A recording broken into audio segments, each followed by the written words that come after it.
তোমাকে না জানিয়ে তোমার এই কালো কুচকুচে চুল আমি সাদা করে দেব, রুখতে পারবে? তোমার এই চোখের লাল চাহনি আমি ঝাপসা করে দেব, ঠেকাতে পারবে? তোমার এই লোহার মতো মজবুত দাঁত 32টা 16 একটা একটা করে ট্রান্সফার করিয়ে দেব, তোমার কাছে কোনো পারমিশন নেব না, ধরে রাখতে পারবে? এইভাবে আস্তিন গোটানো মাসল ফোলানো ধরে রাখতে পারবে তো? এরকম করবে না তো? এইভাবে এরকম হবে না তো?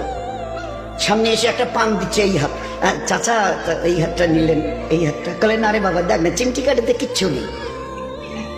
আসমান থেকে আওয়াজ দিচ্ছে, ও হাত তোমার কথা শুনে আমার, এ হাত তোমার কথা শুনে আমার। আমি এর পাওয়াজ এক্সিস করে নিয়েছি।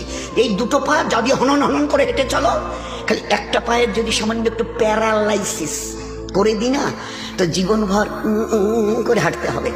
বেডরুম থেকে নিয়ে বাথরুম একদম লাগালাগি, অ্যাটাচড, আমরা বলি না অ্যাটাচড। তুই বেডরুম থেকে নেমে বাথরুম কত 4-5 হাত, বেডরুমের দেয়াল আর এটাই হচ্ছে বাথরুমের দেয়াল, মাঝখানে একটা দরজা। এখান থেকে উঠে ওই ঘরের রুমটাতে পারবে? আছে পাওয়ার? কিসের দেমাগ তোমার? কিসের এই অহংকার তোমার?